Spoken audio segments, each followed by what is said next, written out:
naar zijn veilige haven gebracht. Als stormen de schepen bedreigen, doet de vuurtorenwachter zijn plicht.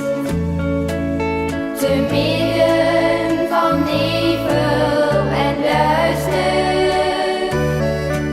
zorgt hij voor het stralende licht. Oude vuurtorenwachter, ik dank je voor het licht in de donkere nacht. Want zo menigmaal heeft dat een zeeman naar zijn veilige haven gebracht. Hij staat iedere nacht op de toren, als de herfststorm weer giert langs de kust.